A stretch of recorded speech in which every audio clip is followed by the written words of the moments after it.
Some kind of big lizard. The Skraby Show starts now on 97.3 The Fan. Hello and welcome into the Skraby Show for Monday, March 18th, 2024. Yes, I even gave the year this time. Thanks to everybody who's joining me right now. If you would like to watch the show, you can. Just go to YouTube, type in 97.3 The Fan, and you'll find the live broadcast. You can also go to Facebook, and you could also go to Twitch and X, 97.3 The Fan SD. Anthony, right off in the chat, says, Mondays are the best. Am I right? I am not. It's not that I'm not a Monday fan. I am not. Like, once you get into the 2 days of the weekend, you kind of get used to doing nothing, or at least doing whatever you've been doing for the weekend. And then all of a sudden you have to break that cycle and go back to work. Mondays are always like a hit or miss day for me. But today has been a pretty good Monday. We were able to connect with Tony from South Korea. So that was kind of cool. If you missed that, you can go back and watch that on the stream. But he showed us out his window, what he was looking at, which looked like a pretty nice view, if I got to say. And he also really seemed like he's having a great time. So we're going to try to connect with him again. Dominic is in here. Annabelle is in here. Mondays can miss me, she says. We also have Castro as well in the chat room. If you want to be a part of this chat room, you should just go YouTube and search for 97.3 The Fan. We have a ton to talk about tonight. And I don't even really know where to start, to be quite honest. There's some thoughts that I have about Blake Snell and the news that he has apparently told the Astros what he wants, and it's pretty big, like the amount that he wants, and I'll get into that in just a little bit. But I put out a tweet, let me say that's not English. Let me look. It was October 11th, 2021. I'm actually going to retweet this right now because I haven't posted. But for some reason, a tweet from October 11th, 2021 is starting to pop up on my timeline again. So go to @Matt Skraby, MattsKraby, as in boy, Y, and check it out because it's the picture of Tommy Pham after he got stabbed or sliced. And so for all you out there that are making fun of Tommy Pham for getting stabbed, go look at this picture and tell me that it didn't look like it hurt, because he posted it a couple years ago, and it's pretty bad, I gotta say. So I know we're going to be talking Tommy Pham tonight. I know that we're going to be talking about things that some people don't like, which is bringing him on to the Padres. But if the price, I was listening to that Ben and Woods promo that's been playing throughout the afternoon. It's like Woods is right. Tommy Pham has to come here for a very, very good price. Because after the whole Dylan Cease thing we talked about last week, there's an approximate $13 million left under the luxury tax for the Padres. And if Tommy Pham wants to come in for, $5 million, $2 to $5 million, I think that's great. I think at this point, if you're going to join the Padres, I think you're going to have to take a discount, because it doesn't seem like it doesn't really seem like the Padres need the services of Tommy Pham or someone else right now, but they definitely cannot really pay a ton for it. And I could see this even going into the first part of the season. There are going to be some pretty big names that are not going to be there for opening day. And we talked about it last week, but if we talked about it last week, and then I completely blanked out on my mind, and that is very embarrassing, because this is usually how it goes for the Skraby Show. So if you're listening for the first time, you're like, man, who is this guy? He's terrible. He's really bad. Just know that this is what you're going to get all the time. So bad all the time. But anyway, if Tommy Pham is going to come to this team, then he's going to need to take a pay cut. If anyone's going to come to this team, they're going to need to take a pay cut. Padres aren't going over that luxury tax. So that's what everybody's looking at, and that's what everybody is going to have to deal with. And Tommy Pham, if he wants to join the team, just take the pay cut, bro. Just take the pay cut. All right. I think that's enough of me forgetting things and embarrassing myself, but I do have this prepared, so let's get into it. It's time to get caught up on the latest with the news of the day. Dominic says, hey, ... cut.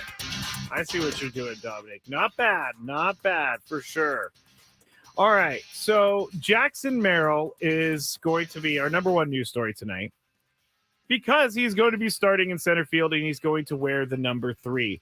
So we were talking about this a little bit earlier, and Jorge Mateo was the last player to wear number 3, but Deborah on Twitter let me know that she actually Bomel was actually the last to be number 3. So Jackson Merrill is taking over Bob Melvin's number, but he will be starting in center field.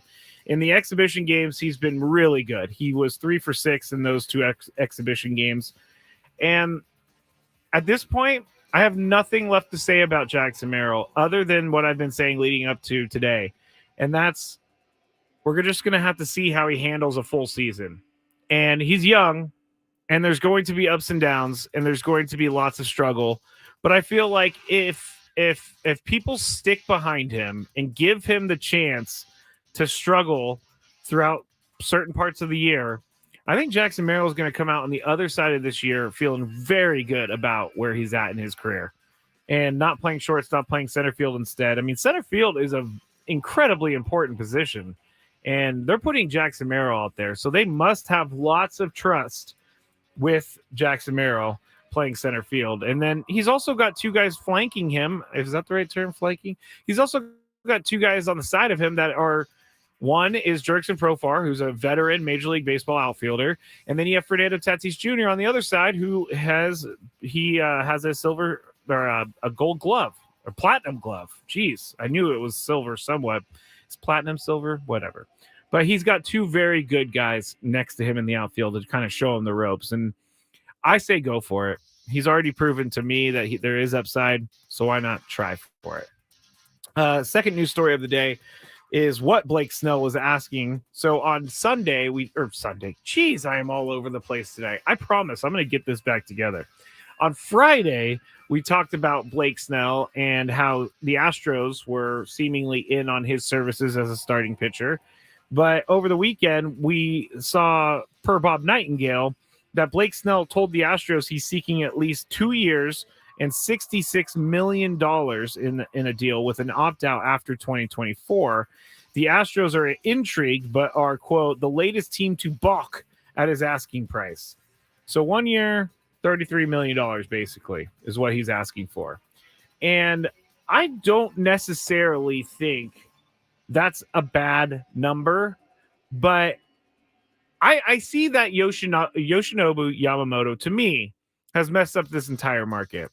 Guy's never thrown a major league pitch, and he got signed for 12 years and $325 million. So if I'm Blake Snell and I'm seeing that, I feel like I have the ammunition to hold out even more. But at some point, I got to wonder if he's getting a little bit nervous about this season passing him by and without him being able to play this season. It's really wild to me that the reigning National League Cy Young Award winner and another very good pitcher in Jordan Montgomery are without teams right now. And they could be without teams for a while. And Anthony said it on the chat, or Dan, I'm sorry, said it on the chat. Scott Boras, the owner, promise I'll get this together. The agent of Blake Snell has kind of played himself here. I think that teams are like, all right, I'm done with the Scott Boras way or the highway and collusion. Remember, Kike Hernandez said some sort of collusion. But if I'm Blake Snell, I'm thinking, man, I have all the stats and the resume to prove that I'm willing or I'm worth this money. How weird would it be if in our own jobs, like, say you're a salesperson and you closed a big deal or you did something that was great for the business, and then they came back to you and said, yeah, that's cool and everything, but what are you going to do for me this year? We're going to give you a pay cut, or we're just actually not going to bring you back. That wouldn't happen. That person may even be promoted. So that's what Blake Snell's feeling like. He's at the top of his game and nobody wants his services. And I just don't get it. Speaking of Yamamoto, he's not had the greatest spring training. And I know, I'll say it right now. Spring training is just that, spring training, and it doesn't really matter.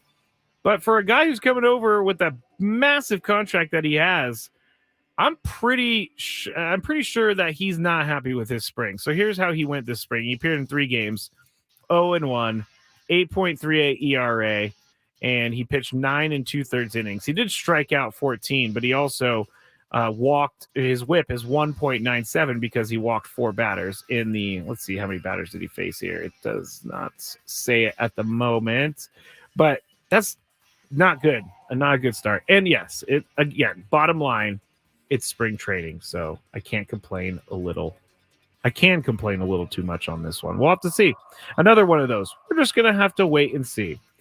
All right, third and final news story is going to be going into the NFL realm.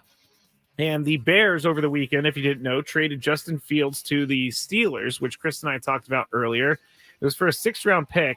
And so I tried very hard to find out if I could get any information as to why this is happening, because it doesn't really make sense for me. You just brought in Russell Wilson, and so then you're going to bring in a guy in Justin Fields who's going to pressure Russell Wilson for a job, or he's going to. It just seems like it's a really awkward quarterback room.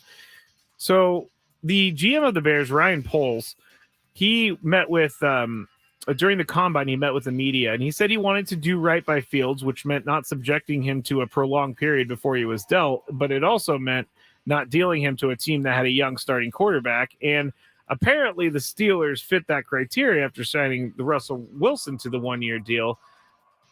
But are the Steelers going to go away from Russell Wilson? Very strange move all the way around. Very strange move for the Steelers. Maybe this is an insurance plan if Russell Wilson doesn't work out. But I think that Justin Fields is going to be better off somewhere other than Chicago, because it does not seem like they really want to have him. It doesn't seem like they are interested in letting him be the quarterback of their team anytime, any day. It's just one of those things. And it doesn't make any sense to me. I think Justin Fields is a good quarterback, but there you go. They're going to draft Caleb Williams, the Bears. Everybody knows this now. They sent him out to Pittsburgh. And poor Justin Fields is probably thinking, man, what did I do to deserve all the hate I got here? Because you're setting up this team to have incredible people around Caleb Williams. And they're trying to do everything that they can to make Caleb Williams happy. Not a fan. I don't think you should move earth and heaven and earth to make one player happy. It's going to alienate your team. And I don't think this is going to go well for the Bears if they do indeed draft Caleb Williams. All right.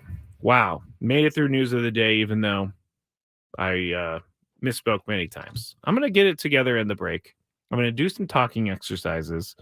And when we get back, I'm going to tell you about Dylan Cease's journey to Seoul, South Korea. Also, a little bit later, if I'm not still talking about his journey, I want to tell you about, I'm even kind of a little embarrassed to say, but if you've ever heard of a psychic vampire, you'll know what I'm talking about. But I learned about this term psychic vampire over the weekend, and it's not exactly what you think, but it's a good term, and I'm going to start calling people psychic vampires. So maybe I'll tell you about that as well as the Daily Gripe when we keep going here on the Skraby Show on 97.3 The Fan.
Back here on the Skraby Show, 97.3 The Fan. Thank you to everyone who is joining me tonight.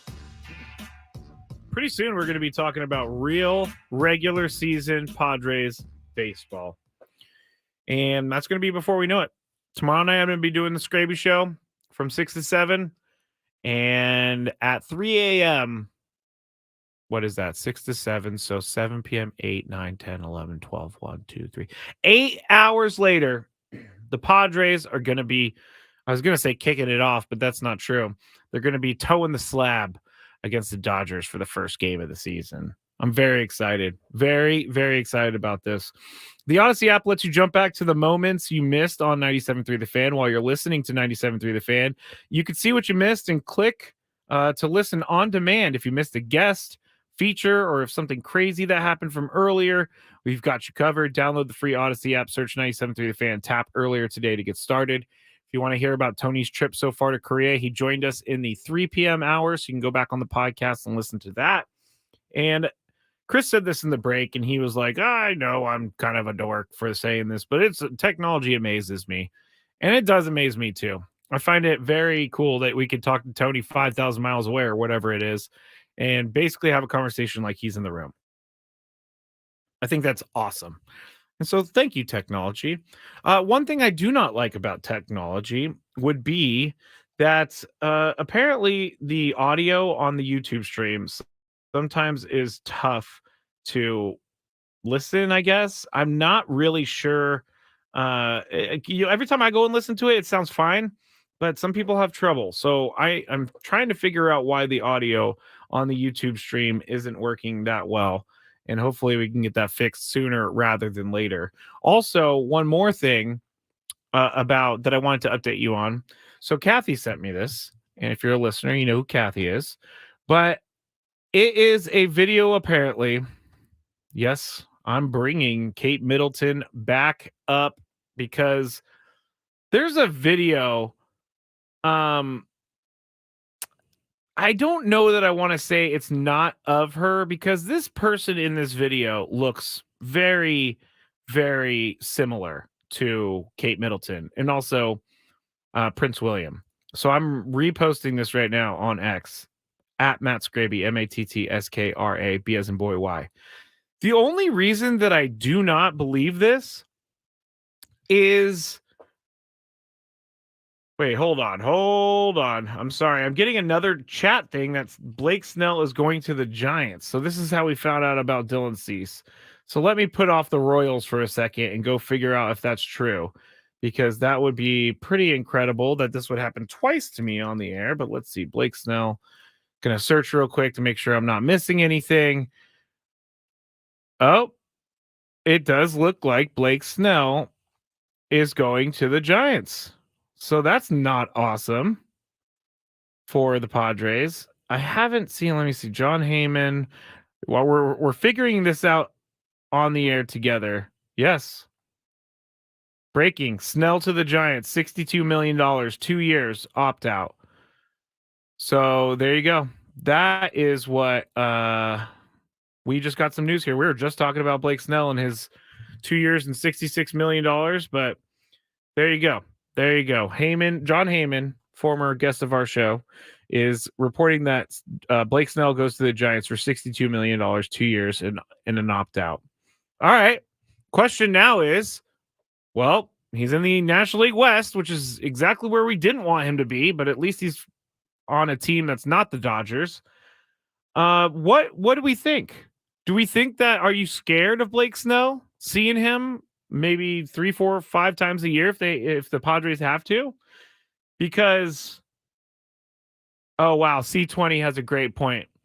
John Heyman's track record with Giants news reporting is not too good. He's trying to redeem himself with their fan base, because that is very true. He said Arson Judge to the Giants, and that wasn't true, which means Aaron Judge. Anyway, so immediately in my mind, this is an interesting spot to be in, because I said that the Padres should not bring him in for the longest time for the money that he wants. And so now the Giants are doing this thing again where they're throwing money at the wall and seeing what sticks. And I know I've said that over and over and over again, but it really does seem like that. And if Blake Snell was such a good option for them, I wonder if he brought his price a lot down or what happened to make them all of a sudden go in and sign Blake Snell to their team in the rotation. Um, Immediately, I don't think this is going to be a terrible thing for the Padres. I don't really think, well, first off, as these are all coming to me live, first off, he's not going to be able to start the season on time. The Giants are playing the Padres in a week from Thursday. So he's not going to be ready. So the Padres likely won't see him for the first series, I wouldn't think, unless he's been working out like crazy. I don't really think this impacts the Padres in any huge way. I don't think that Blake Snell is going to be the guy he was last year. I think that he can be good. I'm not saying he's going to be bad or anything like that. But if the Giants are going to get a guy and it's Blake Snell, you got to think, well, there's going to be a lot of struggling. There's going to be a lot of things that we saw here in San Diego, starting slow and all of that. So this is kind of an interesting deal to me right now. Very interesting.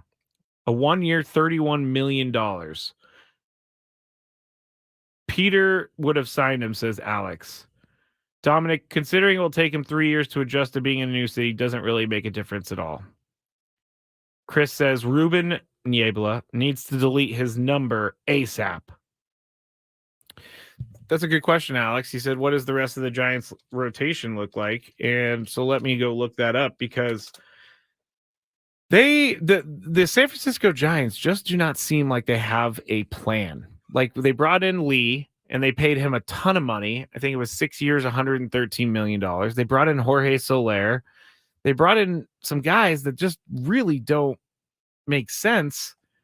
And I can't find the rotation as quickly as I wanted to find it. This all just came down like 5 minutes ago or so. So I'm just kind of bouncing around trying to figure out what this means for them. But let me go look up the Giants rotation. And man, oh man, this is getting annoying. Here it is.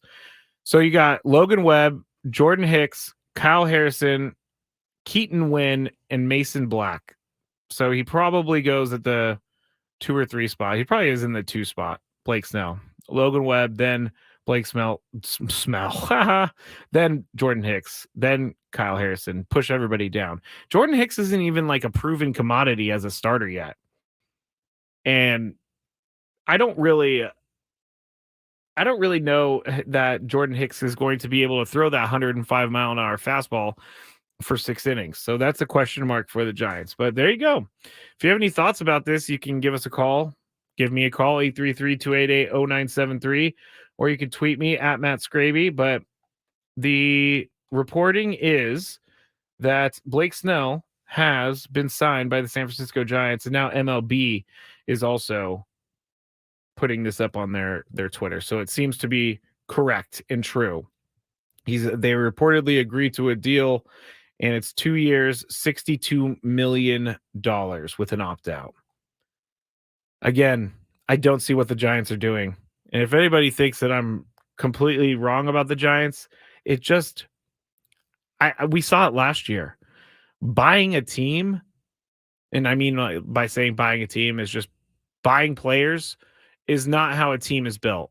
And it's not how a team is going to, it's not a team structure that's going to win a World Series most of the time. Because those players have to like play together, they have to like each other.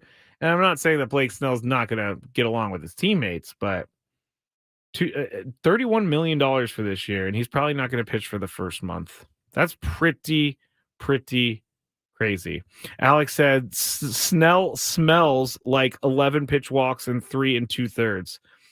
That's basically that's actually basically what we saw for a long time with Blake Snell until the point where he turned it around and started his Cy Young campaign last year, because it was like 75 pitches through 3 innings. I remember I was working a game a couple years ago when I was on pre and post game, And I was working that game, and Blake Snell didn't even get out of the first inning against the Pirates because he threw like 65 pitches. Now, granted, that was way before he turned it on and did what he did last year. But that's the breaking news right now. Blake Snell has agreed to a 2-year, $62 million deal with the Giants. All right. Well, there you go. If anybody has any quick thoughts about that, let me know what you think about Blake Snell. I'm going to go through some of the chat in the break and see what's going on there. See what some of the opinions are. I might have to push psychic vampirism to later. I should save that clip, or maybe I won't. But I'm gonna go to break right now, and we will get you that Dylan Cease journey to soul as well. But a lot going on here on the Skraby Show. Blake Snell, breaking news, signing with the Giants, reportedly 2 years, $62 million. We'll get more info when we get back here on the Skraby Show on 97.3 The Fan.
Back here, Odyssey Palace 97.3 The Fan. Matt Skraby and the Skraby Show, which has taken another direction, or gone in a different direction, is what I meant to say.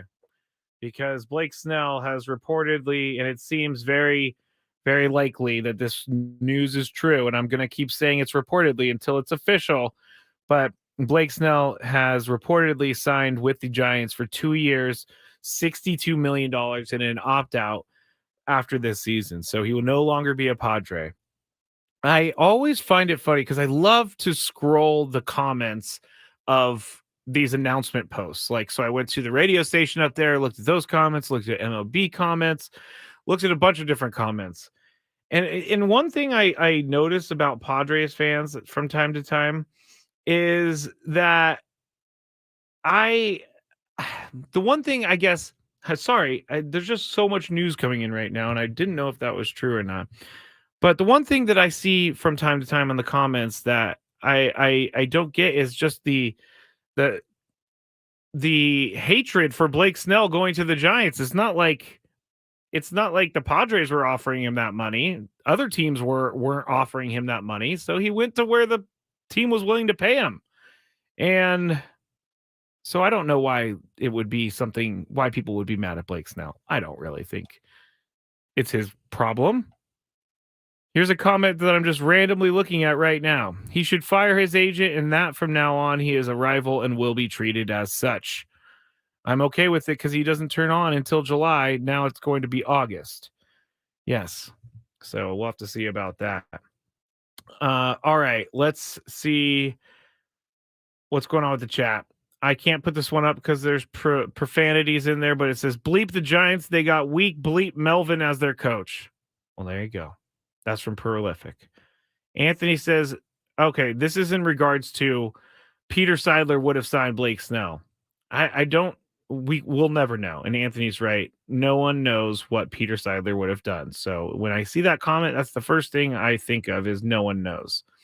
Cody says that with the Giants signing Snell, the Padres have a compensation pick from the Giants due to the qualifying offer that they offered to Snell. So that is a good little tidbit. They're going to get an extra draft pick, Cody. Thank you for that. And then also Jessica says, Skraby with another big announcement. Yes, this has like been my week right now. The last couple weeks, I got Dylan Cease last week. I got Blake Snell today. So good stuff. Chris on the chat says, I love Snell. He has had a great attitude and very likable. With that said, my confidence level with him is shoddy at best for that price per year. I agree. And the Padres, I don't know this for a fact. I don't think it had any interest in signing Blake Snell for $31 million a year, mainly because it's just too much money. Here comes one from Eddie. I'm a Dodgers fan who lives in San Diego, and I think it's kind of lame how you guys are just dissing a guy who won a Cy Young Award for your team last year. You're just like, who needs him? Bye. Now, Eddie, I'm not mad at you for saying that because it's true. Some people are dissing. Some people are, I don't think it's dissing. I think it's just being truthful with yourself. Living in reality that Blake Snell over the years has not been the most consistent pitcher for the Padres. And it's just like, it's not just like, hey, who needs him? Bye. It's more like, I wish he would come back if he were at a better price, but he's not. So he's going to get paid $31 million. Bye. That's what my thoughts are on that, Eddie. But thanks for listening, Eddie. I appreciate you listening, even if you're a Dodger fan. Yeah, no one's really saying that they're happy about this. But at the same time, it's you have to have been a fan of the team that Blake Snell has pitched on to know what we're talking about, because we've seen it over the years. We have, and it's been up and down. Last year he locked it down, but I don't know what the odds are for him to do it again next year.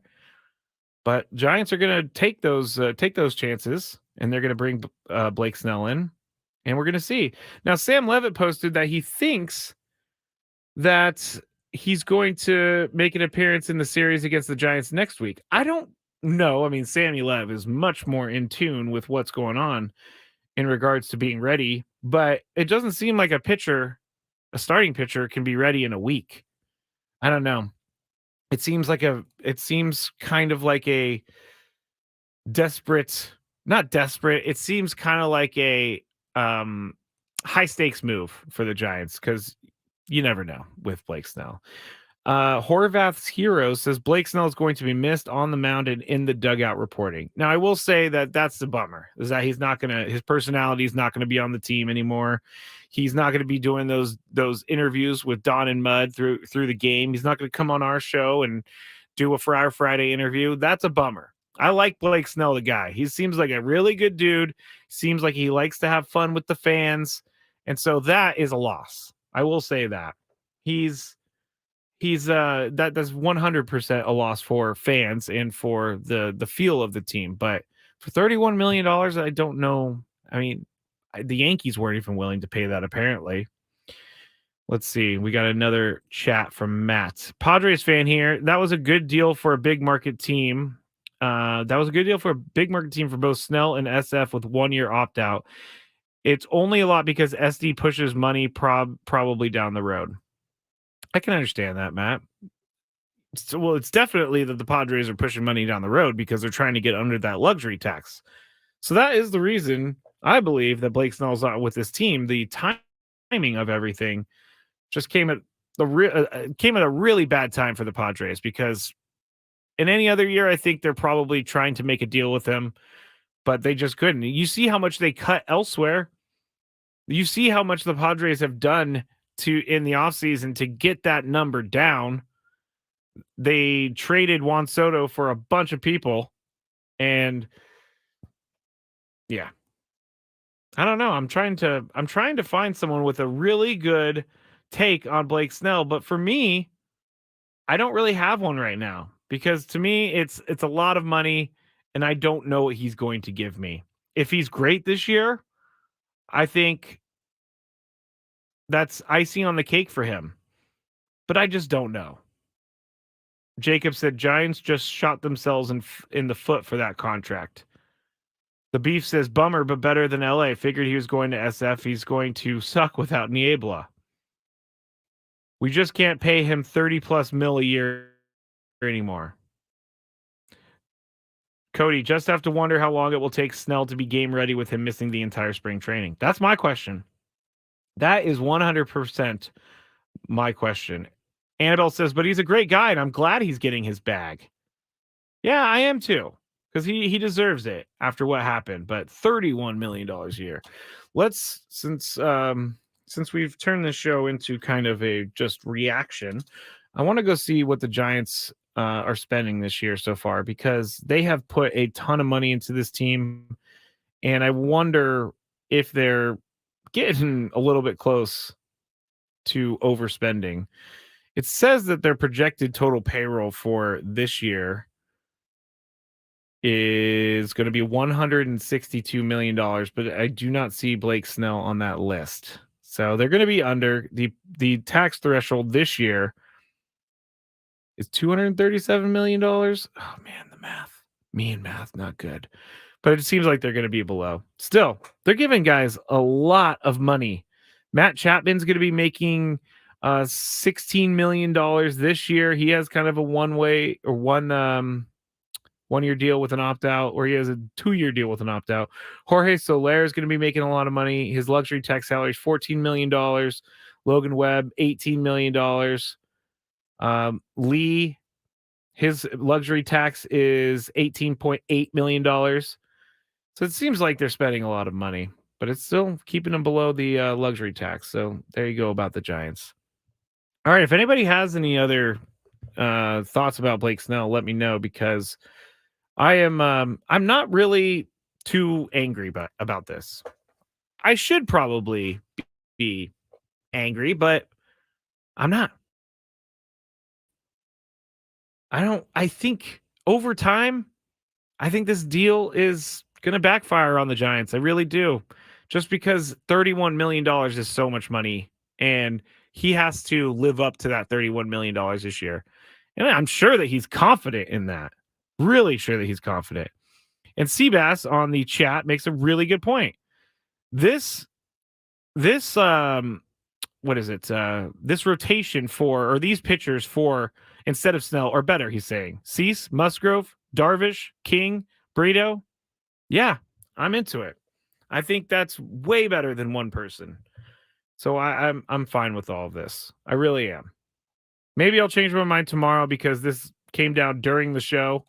So I'm going to be driving home thinking, oh man, maybe I am not okay with this, but we'll see. We shall see. All right. Now all of the breaking news push notifications are coming through. I'm going to be doing a lot of reading on different reactions.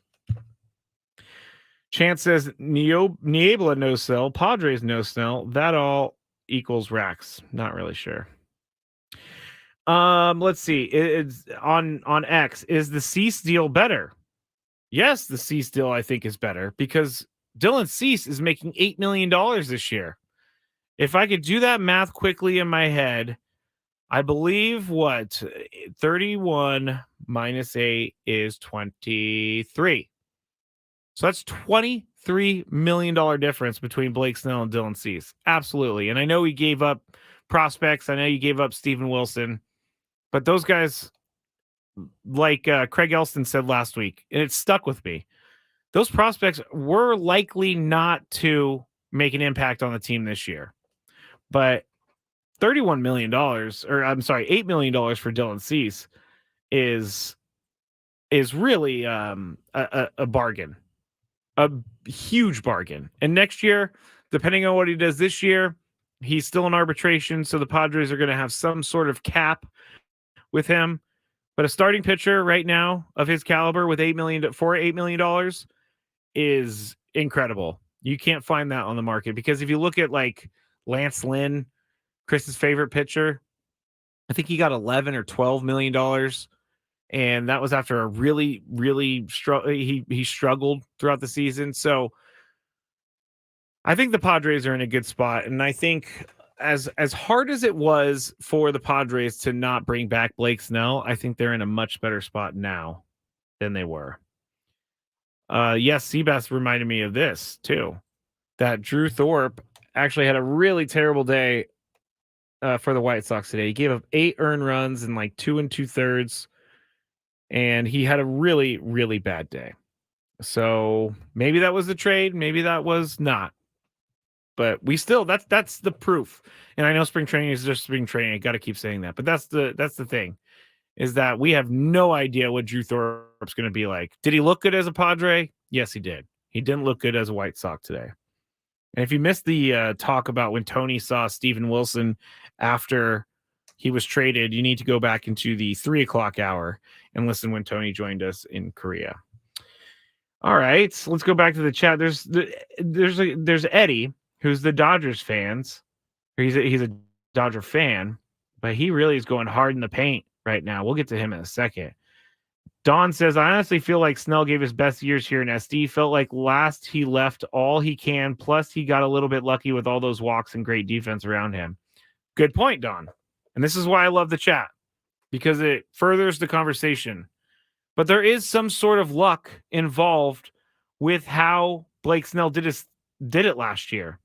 He had over 100 walks last year, and he still won the Cy Young, which I don't think has ever happened. He led the league in walks, and he ended up winning the Cy Young, which there is definitely luck involved in that, because it just doesn't work out like that for everyone all the time. Where you put 100 guys on base throughout the year and very few of them score, that just doesn't seem like it's a sustainable thing for me. And that is a big part of why he won the Cy Young, is because he was able to. And that was also one of the big parts as to why he may not win the Cy Young, because he walks so many guys. The walks are an issue. Pitch count is an issue. Going deep into games with Blake Snell can be an issue. But the Giants are looking the other way, paying him the $31 million. J-Man says he could be the same next year or not. We don't know. Just have to prepare like if he is going to repeat from last year. That's true. Go into it thinking Blake Snell. At any given time throughout the year, Blake Snell can easily turn it back on. But can he put it together for an entire season? I'm just not sure about that. All right, Eddie, we're going to go back to you. And he goes to the same division, a Giants team who will be glad to kick your guy's butt too, but you're happy he didn't go to the Dodgers? He's still going to come to Petco to try and beat your team. Yes, Eddie. He is still going to come to Petco and try to beat the team. But the team he's trying to beat isn't paying him $62 million over 2 seasons with an opt-out after this season. So basically, the opt-out is there as like an insurance for him. So he has a great year this year. If he has a bad year this year, then he can just opt back in for next year and he gets paid the $31 million no matter what he did this year. It's kind of like not a booby trap, but it's just like a trap. Like, all right, you could either be getting a great deal on me, you could be getting what I'm worth, or you could be getting someone who should be paid $8 to $15 million. C20 really wants me to talk about psychic vampirism. So we've done our Blake Snell talk. C20 has convinced me to do psychic vampirism. All right. Ben and Woods are going to have more information about Blake Snell tomorrow morning, but that's really without any more information. I could keep blabbing, but I'd rather talk about something that's, I guess, more information driven, which is psychic vampires. Now, I feel very weird transitioning from Blake Snell and the Giants into psychic vampires here in the last 2 minutes of the show, but this is the Skraby Show, and this is what I will give you. But I heard this term over the weekend, and it made so much sense to me. So much sense to me. And a psychic vampire is not like a real vampire. A psychic vampire is also called an energy vampire, and it's basically a person that sucks the life out of you, that talks your ear off, or always has problems with you, or is always texting you, always calling you. So here's the definition of psychic vampires. And I'm going to start calling people psychic. I'm going to start calling Chris a psychic vampire. But it says a psychic vampire is a creature in folklore said to feed off the life force of other living creatures. The term can also be used to describe a person who gets increased energy around other people, but leaves those other people exhausted or drained of energy. Psychic vampires are represented in the occult beliefs of various cultures and in fiction. Didn't really need to read that last one. Prolific the Great said, my ex. Dominic said, so marriage. Dan says, psychic vampire, laugh out loud. It's true. Psychic vampires are out there, and I wish I had more time to talk about it, but if you have anyone in your life where you go and hang out with them, and then after you're just completely exhausted, and all you want to do is go to sleep, and your energy is just zapped, that person maybe is a psychic vampire. And you should possibly say something to them about it. What's annoying Skraby today? Let's find out. It's time for the Daily Gripe. By the way, someone's asking if the Ben and Woods show... Ben and Woods show, and if they're on YouTube and the air. Yes, all of our shows are on YouTube and the air. So there. My Daily Gripe today is... when this happened over the weekend, I tend to not text back if I don't have an answer. So if I don't have an answer, then don't keep texting me asking me the same question. This is my daily gripe. One of my friends over the weekend, I've told them so many times that if I don't have an answer, I'm not going to give an answer. I'm not going to just text back, okay. But they just ask me continually over and over and over and over and over again. They're a psychic vampire. It just hit me. This friend is a psychic vampire. But daily gripe today is, if I text you and I don't text back, don't be hurt by it. Just know I don't have an answer for you yet. All right, that's it, everybody. Have a great night. Ben and Woods tomorrow, 6 a.m., getting you ready for the Padres kicking their season off on Wednesday. And MLB The Show this week as well. Have a good night, everybody.